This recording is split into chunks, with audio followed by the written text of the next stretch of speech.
Oi, pessoal, olha só, hoje é histologia do sistema digestório.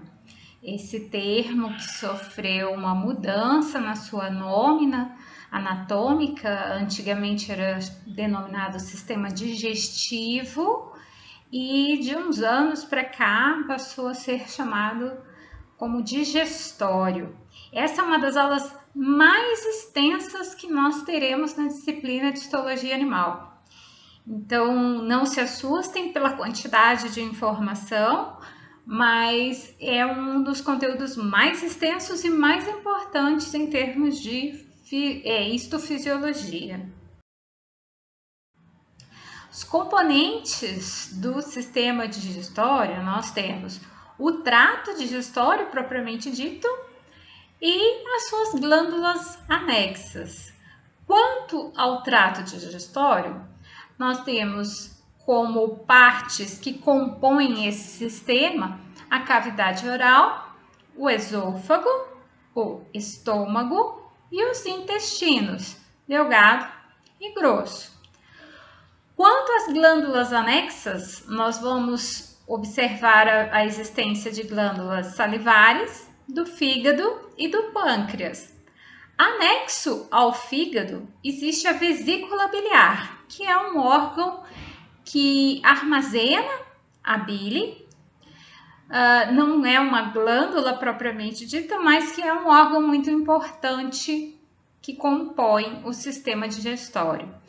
Aqui à nossa direita, eu tenho um mapa mental belíssimo, feito pela Leme Ilustra. Recomendo esse perfil do Instagram, que ela tem mapas mentais maravilhosos, como esse, em que nós temos um resumo bem breve e bastante interessante sobre as funções destes órgãos que nós vamos abordar nessa aula. Desde a boca, que inclui a cavidade oral, né, responsável pela mastigação, pela digestão de carboidratos, cerca de 40% dos carboidratos são reduzidos quimicamente já na cavidade oral, né, principalmente pela enzima pitialina, que está nas secreções das glândulas salivares. Nós vamos conhecer um pouco sobre o estômago, sobre o esôfago, sobre os intestinos. Nós vamos dar uma ênfase um pouco maior nas características morfológicas, em detrimento das características fisiológicas, até porque vocês vão ter uma disciplina totalmente voltada para a fisiologia, que vai ter uma abordagem mais interessante do ponto de vista funcional. Quanto à cavidade oral, nós vamos abordar rapidamente algumas características de algumas estruturas e aprofundar em outras que são mais importantes e que também, por nós termos uma quantidade maior de imagens obtidas a partir do laminário que nós temos na UFMT. Nós temos muitas lâminas interessantes, mas algumas nós não temos. Então, eu vou dar uma ênfase maior nas imagens que nós podemos obter através do nosso laminário. Quanto à mucosa oral, toda a cavidade oral, todas as estruturas relacionadas à cavidade oral, como por exemplo a laringe, a faringe, o teto da cavidade oral, o revestimento da cavidade oral, no todo, ele tem uma característica comum. Toda a cavidade oral, ela é revestida por um epitélio pavimentoso estratificado. Em algumas regiões, como por exemplo, o teto da cavidade bucal, ele pode ter algumas partes queratinizadas, mas poucas partes queratinizadas. A queratinização desse epitélio está muito relacionado ao hábito alimentar. Então, canídeos principalmente, que possuem um hábito alimentar com alimentos um pouco mais duros, podem apresentar uma maior queratinização deste epitélio que reveste a cavidade oral. Mas, no geral, ele não é queratinizado.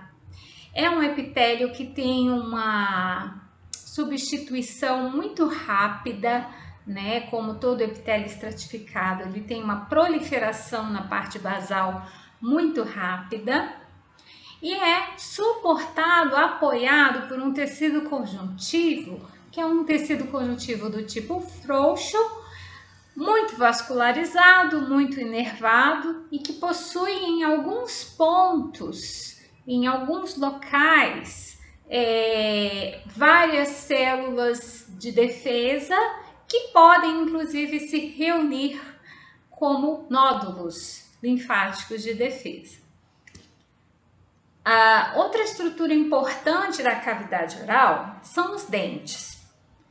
Os dentes, eles têm toda uma estrutura histológica e uma história de formação dessa estrutura histológica que é muito extensa, né? Um conteúdo muito extenso, é um assunto muito rico e até em algumas faculdades, como por exemplo a faculdade de odontologia, a histologia da cavidade oral e a histologia dos dentes é uma disciplina grande, em torno de 90 horas.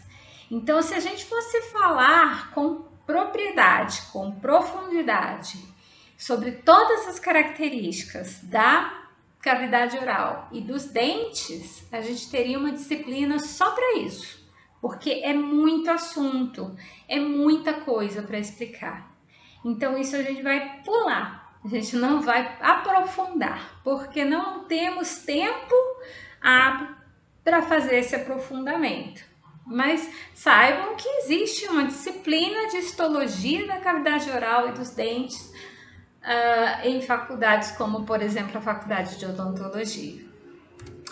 Os nódulos linfáticos também não vou dar grande profundidade no entendimento dos nódulos linfáticos, tanto da cavidade oral como de todo o trato digestório, porque esse assunto também ele é abordado com mais profundidade, com mais propriedade na disciplina de imunologia. Então vocês, para quem ainda não fez, vai ter uma oportunidade de aprofundar no entendimento da estrutura e do funcionamento desses nódulos linfáticos, que também é um assunto bem extenso.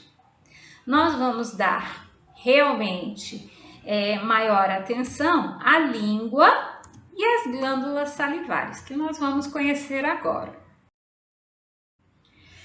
Quanto à histologia da língua, nós temos uma estrutura da língua formada por um epitélio estratificado pavimentoso, assim como a cavidade oral como um todo. Esse epitélio estratificado pavimentoso, ele tem como uma característica marcante para a língua a presença de muitas papilas, que são essas várias voltas que existem entre o contato do tecido conjuntivo e o tecido epitelial. Essas várias papilas aumentam a área de contato entre esses dois tecidos, aumenta a capacidade de inervação e vascularização desse tecido epitelial, que é super importante na língua, não só do ponto de vista da proteção, como também das funções que a língua desempenha. Existe abaixo desse tecido conjuntivo uma grande quantidade de tecido muscular, que é um tecido muscular estriado esquelético. E o que tem de tão interessante nesse tecido muscular estriado esquelético? Ele é voluntário, ou seja, a movimentação desse órgão que é a língua ocorre por nossa vontade, né?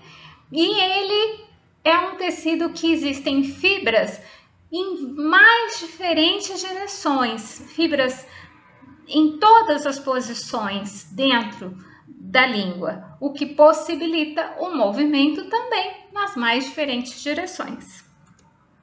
Existem muitas inervações e vascularizações entre esses tecidos que compõem a língua.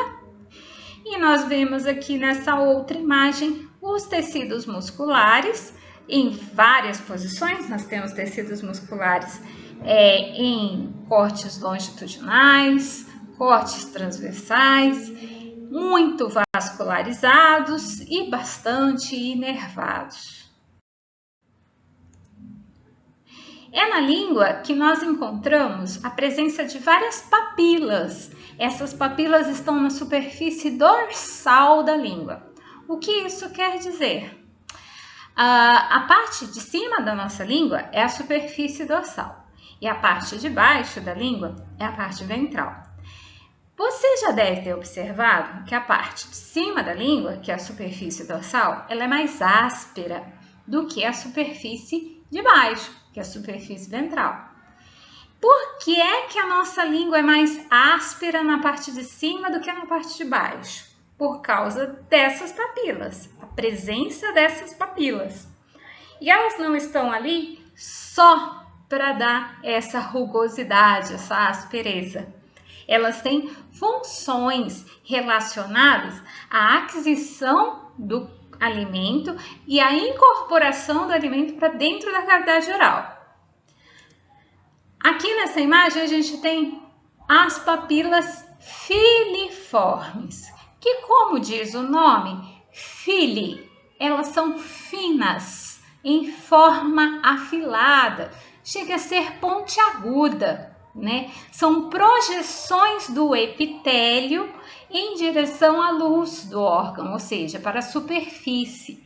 Essas projeções afiladas, elas acontecem principalmente na parte média anterior da língua, ou seja, no meio para frente. E elas têm a função importante de puxar o alimento para dentro da cavidade bucal. Certo? Por isso que a gente muitas vezes pode lamber o alimento para trazer esse alimento para dentro da cavidade oral. As papilas fungiformes, elas têm um formato mais arredondado e elas estão voltadas mais para o fundo da língua. Também são projeções epiteliais na direção da superfície, né, da luz, mas elas são projeções mais arredondadas. O nome fungiforme vem de fungi, forma de fungo, né? Ela lembra o formato do fungo. E é nas papilas fungiformes que nós encontramos os botões gustativos, ou seja, estruturas responsáveis por nós percebermos o sabor dos alimentos. Essas papilas fungiformes estão localizadas principalmente nas laterais da língua e no fundo da língua, mas elas podem estar em qualquer lugar. Talvez uma menor proporção, mas estarão espalhadas, dispersas ao longo da superfície dorsal da língua. E mais profundamente ainda nós temos as papilas valadas, que são papilas fungiformes que possuem uma vala em torno dela. Essas papilas valadas nós não temos imagem histológica no nosso laminário, mas a gente consegue vê-las inclusive a olho nu. São papilas bem grandes, bolinhas, que estão lá no fundo da língua. Essa imagem histológica que nós vemos é um corte da papila fungiforme, um corte em coloração de HE, em que nós vemos aqui na parte superior o epitélio estratificado, pavimentoso, com uma leve queratinização, porque é um corte preparado a partir de uma língua de rato. Então, provavelmente ele tem uma alimentação à base de ração, que é dura, então provocou uma queratinização desse epitélio. Mais embaixo, ainda tudo parte de uma papila fungiforme. Mais embaixo, a gente tem os botões gustativos, que são essas estruturas mais claras, que parecem um formato de um de um barril, formato de uma flor, mais clara no meio do tecido epitelial. Vou dar um zoom aqui para a gente ver melhor. Olha só, aqui estão os botões gustativos. Nós vemos até uma abertura de um desses botões gustativos aqui nessa papila. São regiões mais claras, diferenciadas do tecido epitelial. Esse esquema mostra como é a estrutura desse tecido, desse botão gustativo no tecido epitelial. Ele tem um poro de abertura para a superfície. Esse poro ele tem microvilosidades para poder capturar, né, as partículas do alimento e colocar em contato com essas células. E essas células do botão gustativo são células que têm terminações nervosas livres na sua base, que permitem a interpretação pelo sistema nervoso central de quais são os sabores que estão ali em contato com essa papila. A histologia das glândulas salivares, nós temos na cavidade oral glândulas sublinguais, que estão aqui assinaladas pelo número 1, as glândulas submandibulares, que estão sinalizadas pelo número 2, e as glândulas parótidas, sinalizadas pelo número 3. Essas três glândulas, elas têm características histológicas diferenciadas. E essas características histológicas diferenciadas implicam no tipo de secreção que essas glândulas produzem. De tal forma que nós temos, todas as glândulas são glândulas do tipo acinares, ou seja, são glândulas que têm a parte secretora em forma de ácino. É uma bolinha redondinha que tem lá suas células secretoras. Essas células secretoras lançam a secreção em túbulos que desembocam na cavidade oral, tanto abaixo da língua, como também abaixo da mandíbula e abaixo do osso da maxila. Esses ácinos, eles são classificados em ácinos serosos e ácinos mucosos. Que é que implica isso na função? É o tipo de secreção que é produzida. Na morfologia, os ácinos serosos, eles possuem uma coloração mais escura e os núcleos são maiores, arredondados e no centro da célula. Os ácinos mucosos são porções secretoras mais claras, com o núcleo achatado voltado para a periferia. E ainda existem ácinos que podem ser mistos, com a sua parte mais externa serosa e a parte mais interna mucosa. Assim, nós vemos a estrutura histológica da glândula sublingual. Ela é completamente formada por ácinos do tipo mucosos. É uma secreção mais mucosa, como diz o nome, né? E a gente vê que todos os ácinos são suportados por um tecido conjuntivo, que está aí em rosa. A glândula parótida, que é a glândula que está localizada aqui na parte de trás da mandíbula, ela tem toda a sua secreção formada por ácinos serosos, que estão aí com grânulos rosa, mais escuro, núcleo maior, mais arredondado e mais voltado para o centro. E por fim, a submaxilar, que tem ácinos serosos por fora e ácinos mucosos por dentro. Aqui no canto direito existe um ducto desta glândula. Nós não vemos ela na sua totalidade como no esquema, pois é uma estrutura tridimensional aqui num corte plano. Quanto ao tubo digestório, todo o tubo digestório vai ter uma estrutura comum, ou seja, mesmo que eu esteja falando do esôfago, do estômago, do intestino delgado, do intestino grosso, todo o tubo digestório tem uma estrutura comum. O que pode mudar de um órgão para o outro é o tipo de epitélio, o formato do epitélio, a presença de glândulas em alguns tecidos e outros não, a quantidade de tecido muscular,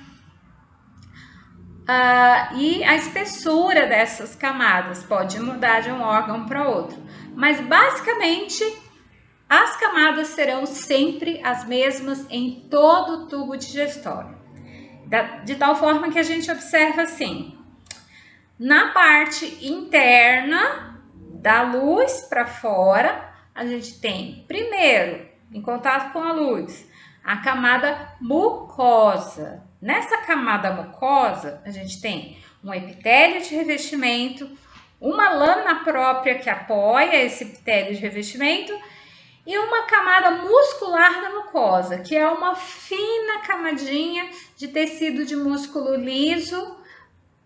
Pode não formar uma camada, pode ser só algumas fibras de músculo liso que estão aí ajudando a contrair essa mucosa. Todo epitélio, todo revestimento de uma cavidade úmida vai receber o nome de mucosa. Mais abaixo dessa camada, nós temos uma submucosa, que é composta de tecido conjuntivo.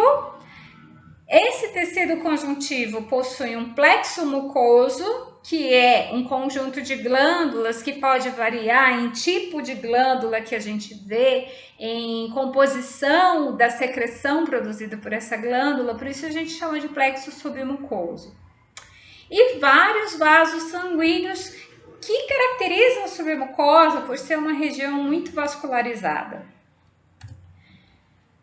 A próxima camada, de dentro para fora, é a camada muscular. Ela vai sempre ser formada por uma camada que, quando a gente pensa no percurso desse tubo digestório, a gente está falando de uma camada longitudinal externa, ou seja, é um músculo liso, em boa parte é um músculo liso, a gente tem uma pequena exceção ali no esôfago, mas é um músculo que vai correr no tubo digestório, na sua parte mais externa, no sentido longitudinal, mas longitudinal no tubo. Não quer dizer que no corte ele vai aparecer longitudinal, muito pelo contrário. Por ele ser longitudinal, num corte transversal ele vai aparecer de outra forma.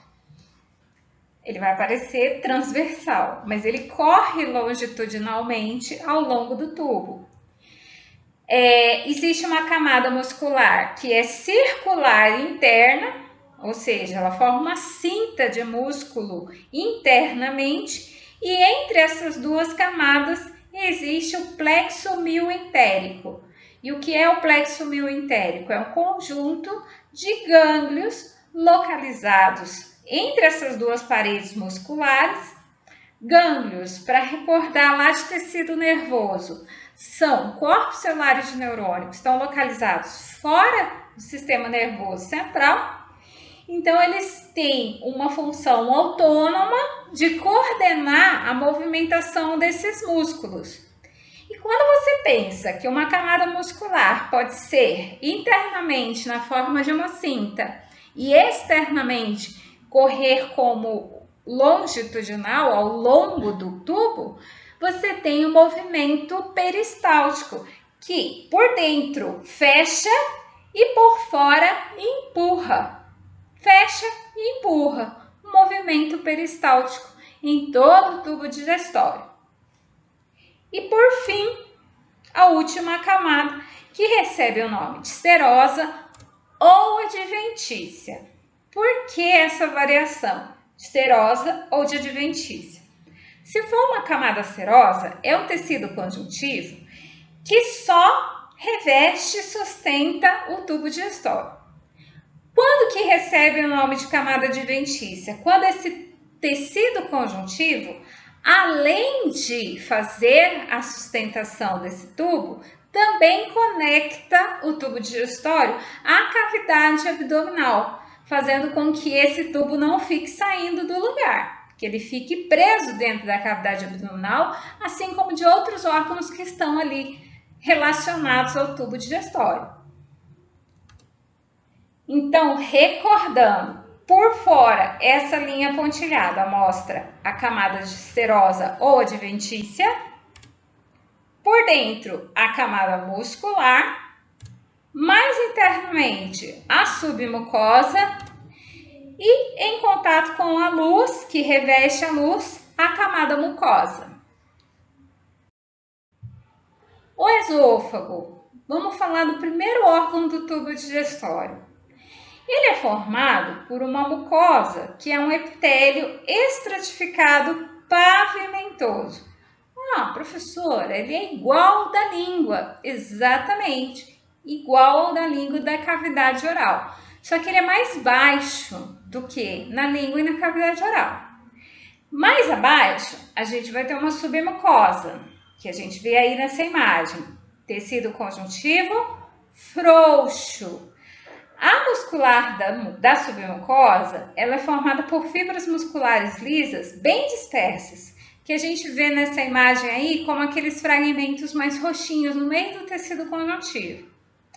E por fim, na submucosa, existem muitas glândulas mucosas. Olha que eu já troquei de imagem, estou dando um foco maior nessas glândulas mucosas, que são tubulares e são compostas. Essas glândulas mucosas, elas vão produzir uma secreção que vai ser levada até a superfície, até a luz do esôfago, vai revestir esse esôfago, protegendo esta mucosa quanto a alimentos que podem causar agressão nesse tecido, como também das próprias secreções das glândulas salivares que já estão iniciando a redução química do alimento.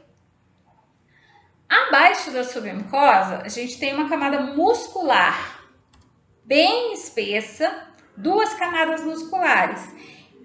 No primeiro terço, ou seja, no primeiro percurso do esôfago em direção ao estômago, o primeiro terço é formado por um músculo estriado esquelético, ou seja, ele tem uma movimentação voluntária, de tal forma que a gente, para poder engolir o alimento, a gente precisa pensar, usar o nosso desejo de movimentar essa musculatura. Depois que passa o primeiro terço, os outros 2 terços já são de músculo liso, e assim ele vai permanecer como músculo liso até o final do tubo digestório. E a adventícia, que termina ali no finzinho dessa imagem, de tecido conjuntivo frouxo. O estômago, ele possui 3 regiões diferentes, tanto do ponto de vista morfológico, quanto do ponto de vista funcional. Vou mostrar esse esquema aqui para vocês, para poder explicar a diferença entre essas partes do estômago. Mas, infelizmente, nós não temos no nosso laminário essas 3 lâminas, essas 3 regiões do estômago. Mas eu vou mostrar depois a imagem para vocês apenas do corpo, tá? Na primeira parte do estômago, que é a região cárdia, nós temos um epitélio que vai caracterizar, inclusive, todo o estômago, que é um epitélio que faz invaginações, ou seja, o epitélio ele penetra na direção do tecido conjuntivo, formando o que a gente chama de fosseta gástrica, ou seja, forma buracos, literalmente buracos na parede do estômago, né, na parte da mucosa, que são profundidades assim em relação ao epitélio da superfície, um epitélio mais profundo, e é nesse epitélio mais profundo que são formadas secreções importantes para a digestão dentro do estômago. Depois que a gente passa da região cárdica, as fossetas ficam mais profundas e são caracterizadas por vários tipos celulares que produzem a secreção que vai ser o suco gástrico. Na parte mais profunda, já na região do piloro, nós temos fossetas bem profundas e já aparecimento de nódulos linfáticos na parede do estômago. Esses nódulos linfáticos, eles são relativamente comuns, aparecem muito associados à mucosa e eles têm função de proteção. Aqui, um detalhe maior do estômago na sua região do corpo.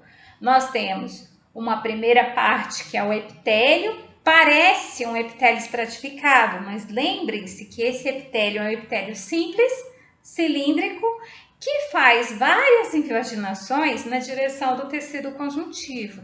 Essas invaginações são como sobe e desce, né? Como se fosse uma montanha-russa, sobe e desce, sobe e desce. E essas invaginações que são as focetas gástricas. Nas focetas nós temos diferentes tipos celulares, desde as células que estão lá na superfície até aquelas que vão lá embaixo, aonde é a descida do tecido epitelial. A submucosa é formada por tecido conjuntivo frouxo, a muscular é de tecido muscular liso, né, em duas camadas, né, a circular interna, que dá para ver bem nessa imagem, e a longitudinal externa, e por fim a adventícia, dando sustentação na última camada e mais externa. Aqui um foco, né, um zoom maior na parte da mucosa do estômago, onde a gente pode diferenciar os tipos celulares que compõem esse epitélio da mucosa. Nós temos células de revestimento lá na superfície. Essas células de revestimento são células que vão ali proteger aonde o alimento passa, aonde o alimento chega. Nessa região o pH é um pouco mais baixo das secreções que existem ali em contato com essa mucosa. Mais abaixo a gente tem essas células clarinhas, ó, igual células caliciformes, são células mucosas que possuem uma função glandular. Ela vai produzir as secreções mucosas que vão proteger as células de revestimento, principalmente. Vão produzir um muco que vai proteger todo o revestimento do estômago da sua própria secreção. Mais abaixo a gente tem essas células um rosa bem mais diferenciado, um rosa mais escuro, são as células parietais. São células do epitélio de revestimento, que tem função secretora, que tem função glandular e que vão liberar na luz dessa foceta o H e o Cl, que é o suco gástrico propriamente dito. Mais abaixo, as células imogênicas são essas células mais claras, em contato com as parietais. Então, a gente tem rosa escuro e um rosa bem mais claro, pareadas umas às outras, né? Fazendo o revestimento da foceta gástrica. São células epiteliais com função glandular, que vão ter a função de produzir como secreção o pepsinogênio e a lipase. E por fim, lá embaixo, no fundo da foceta, nós temos células enteroendócrinas. E o que são as células enteroendócrinas? São células que têm uma função glandular também, mas é uma função endócrina, ou seja, ela libera uma secreção que cai na circulação sanguínea do tecido conjuntivo que está ali em contato na submucosa. Essa secreção é levada para as células vizinhas, as células que estão do ladinho ali, que são as imogênicas e as parietais, e elas controlam a secreção dessas células parietais e imogênicas, para que elas não produzam nem de mais, nem de menos das secreções que são necessárias para formar o suco gástrico. O intestino delgado, formado aí por evaginações do epitélio. Olha que diferente. No estômago eram invaginações que formavam as focetas. No intestino delgado é o contrário, são evaginações, ou seja, são projeções do epitélio em direção à luz do órgão, e essas evaginações aumentam a área de absorção deste epitélio da mucosa. que é uma das principais, se não a principal função do intestino delgado, fazer a absorção desses nutrientes que estão chegando aí na luz deste órgão. Esse epitélio que faz essa função, ele é um epitélio cilíndrico simples e possui algumas células caliciformes, principalmente na base das invaginações. Células caliciformes que vão produzir glicosaminoglicanos, que vão ser o muco que vai proteger a parede dessa mucosa. A submucosa formada por um tecido conjuntivo bem frouxinho e muitas glândulas, principalmente nessa região aí, essa imagem que a gente vê glândulas lá abaixo do epitélio e antes do tecido muscular, a gente vê as glândulas de Brunner, que são glândulas mucosas também, que vão produzir secreções importantes para terminar de reduzir quimicamente os alimentos que estão chegando no intestino delgado, já está quase tudo reduzido, mas essas glândulas de Brunner vão auxiliar. Lembrando que o intestino delgado é formado por 3 regiões, a gente tem a região do duodeno, do jejum e do ilho. Essas glândulas elas aparecem em maior quantidade no jejum, tá? E por fim, a camada muscular, a gente vê aí que no intestino delgado a camada muscular ela é bem mais fininha, mas são 2 camadas, né? A circular interna e a longitudinal externa de músculo liso. E por fim a camada serosa, dando sustentação por fora. Há algumas coisas importantes para a gente recordar quanto à funcionalidade dessas mucosas. A gente tem várias células enteroendócrinas em todo o tubo digestivo. São células que ficam lá na base, lá na parte mais profunda do epitélio de revestimento. Elas têm função endócrina, ou seja, elas produzem hormônios que caem no tecido conjuntivo, que está em contato aí com essa base desse epitélio. Esse hormônio é absorvido pelos vasos sanguíneos e é levado para junto das células que estão no revestimento do próprio órgão, ou seja, células vizinhas.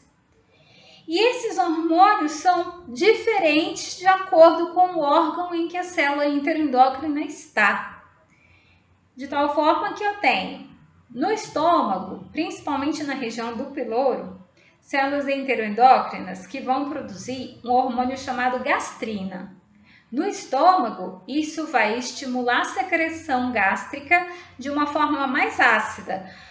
Quando, por exemplo, você come um alimento que é muito difícil de digerir, as células enteroendócrinas percebem isso de alguma forma e mandam essa secreção para estimular uma secreção mais gástrica no estômago, mais ácida no estômago.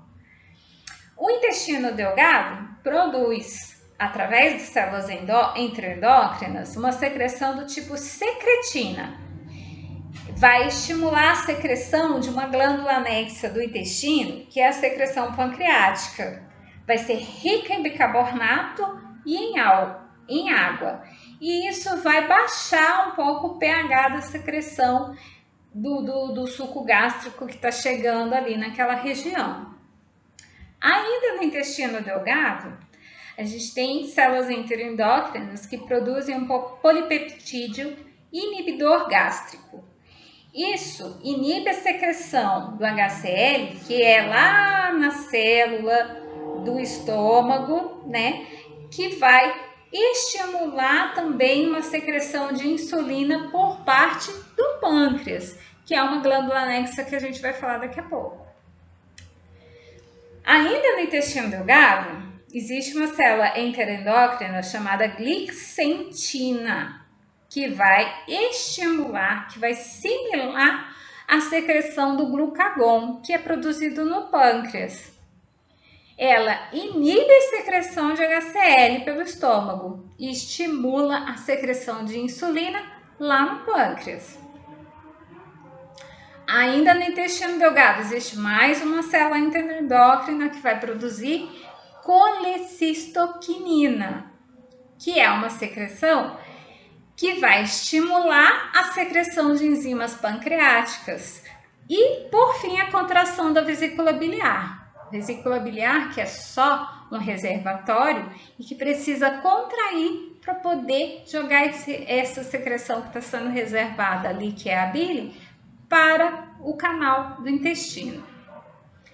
Ainda no estômago, na região do piloro, e também no intestino, na região do duodeno, tem células interendócrinas que produzem somatostatina, que é uma secreção que inibe, que produz, né, uma inibição localizada de outras células interendócrinas. Todas essas células interendócrinas também são reguladas por outra célula interendócrina, que libera somatostatina e regula a função delas. Ainda no intestino delgado, existe a motilina, que aumenta a motilidade intestinal. Isso é importante para agilizar o processo de redução mecânica dos alimentos. Todo o trato digestivo tem células interendócrinas que produzem serotonina. Serotonina, gente, uma substância super importante que dá aquela sensação gostosa de prazer quando a gente come uma coisa gostosa, um alimento que dá uma sensação satisfatória, e ele também aumenta a motilidade intestinal. Todo o trato digestivo possui células interendócrinas que produzem um polipeptídeo intestinal vasoativo, ou seja, vai estimular os vasos sanguíneos da região da submucosa de todo o trato digestório. E ele faz eliminação de água, de íons e aumenta também a motilidade intestinal. E por fim, numa região chamada alaic, que está preferencialmente na região do estômago, existem células interendócrinas que produzem uma secreção chamada grelina. Essa grelina estimula a liberação do hormônio do crescimento, super importante não só quando a gente é criança, adolescente, que precisa crescer em estatura, mas também para manutenção da massa óssea, da massa muscular, né, para fazer a gente manter estrutura óssea e manter estrutura muscular. Aumenta o nosso apetite e a ingestão alimentar, né? Então é um hormônio orexigênico, ou seja, que aumenta a nossa vontade de comer. Curiosidade interessante, tanto sobre o estômago como sobre o intestino delgado, que a gente acabou de ver como que é a estrutura desses órgãos, é que eles têm uma renovação celular muito acelerada. É talvez a região do corpo humano que tem uma renovação mais rápida que qualquer outra.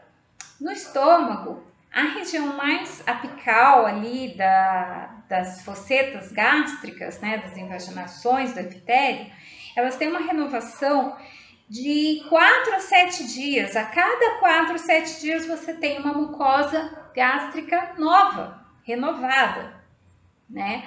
E as células tronco que fazem essa renovação dessas células estão localizadas ali bem na parte mediana das fossetas. A parte mais profunda dessas fossetas gástricas não tem uma renovação tão rápida, mas ainda assim, em cerca de algumas semanas, toda a parte mais profunda da fosseta gástrica também será renovada.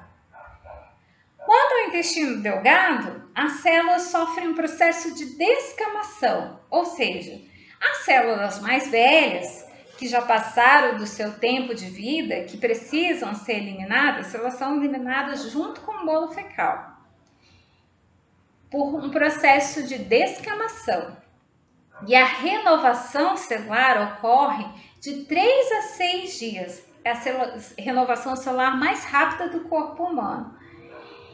E Aparecem novas células caliciformes e novas células absortivas aí na região mais profunda das evaginações do intestino delgado.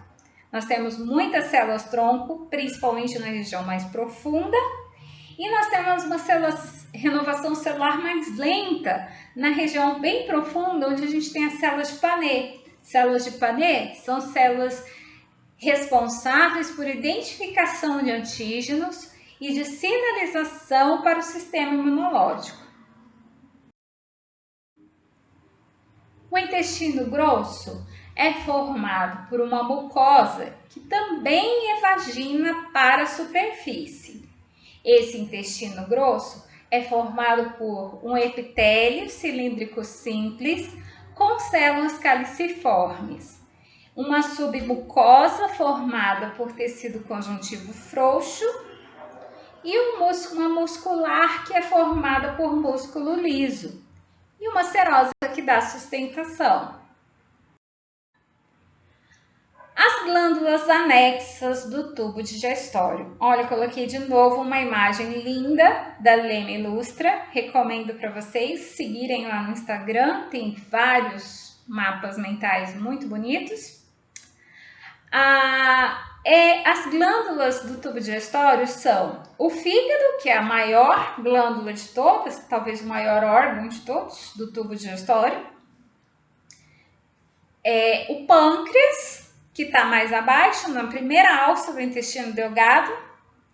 E a vesícula biliar, que é um órgão que faz o armazenamento da bile, que é a secreção produzida no fígado.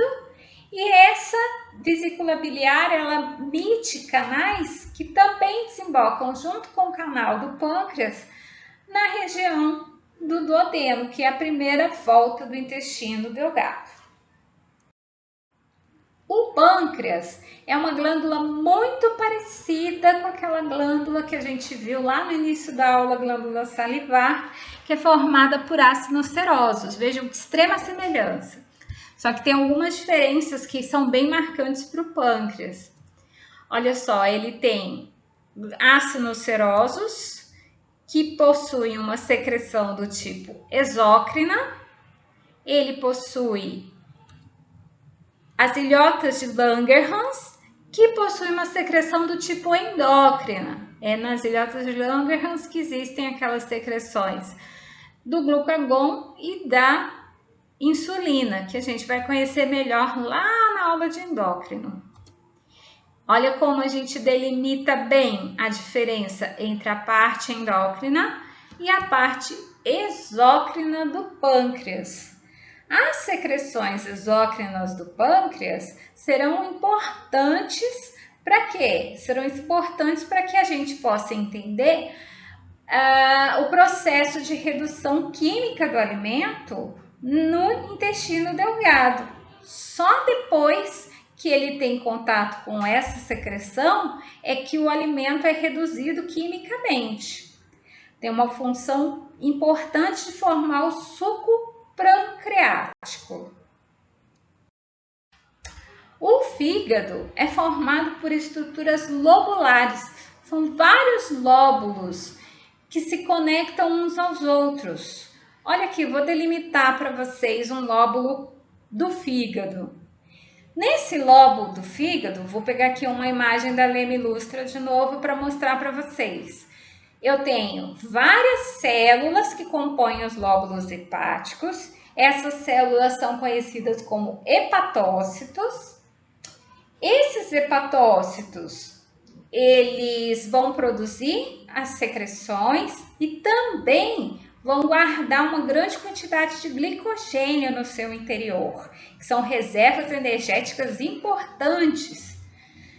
Em contato com esses hepatócitos, existem células que fazem fagocitose, ou seja, que fazem a função de defesa do nosso corpo e também a detoxicação, que é uma das funções do fígado, que é eliminar as toxinas do nosso corpo. Então, junto dos hepatócitos, existem células que fazem essa detoxicação, que são as células de Kupffer. Entre essas células correm vasos sanguíneos, que são capilares, vários capilares que surgem a partir de uma veia central, como vocês podem ver nessa imagem, nesse esquema, e a gente vê na imagem histológica também. Todos esses vasos sanguíneos e todas as secreções dessas células do fígado, que são hepatócitos, principalmente as secreções do hepatócito, vão correr em direção a essa região aqui, ó, sinalizei aqui. Eu tenho um espaço porta, que é uma região em que a gente tem uma veia, porta do fígado, uma artéria hepática e um ducto biliar. Esse ducto vai receber as secreções e levar até a vesícula biliar, para onde vai ser armazenado. A veia e a artéria trazem e levam sangue para essa região do fígado para que ocorra detoxicação. Eu tenho mais um espaço porta aqui, mais outro espaço porta aqui, mais um espaço porta aqui e outro espaço porta aqui. Isso quer dizer que eu tenho espaço porta em cada um dos ângulos desses lóbulos hepáticos. Aqui uma outra imagem que mostra um lóbulo do fígado. Dá para a gente ver com mais detalhes como são os hepatócitos. As células de Kupffer são células que têm um núcleo pretinho, uma célula mais clara entre os hepatócitos. E esses espaços entre as células são os capilares sanguíneos que vêm de uma ramificação lá do espaço porta, que é essa imagem que está à direita superior. Nós temos no espaço porta o tecido conjuntivo, dando sustentação, que está corado aqui em azul, o ducto biliar, a artéria e a veia, que compõem essa região onde tudo chega e tudo sai.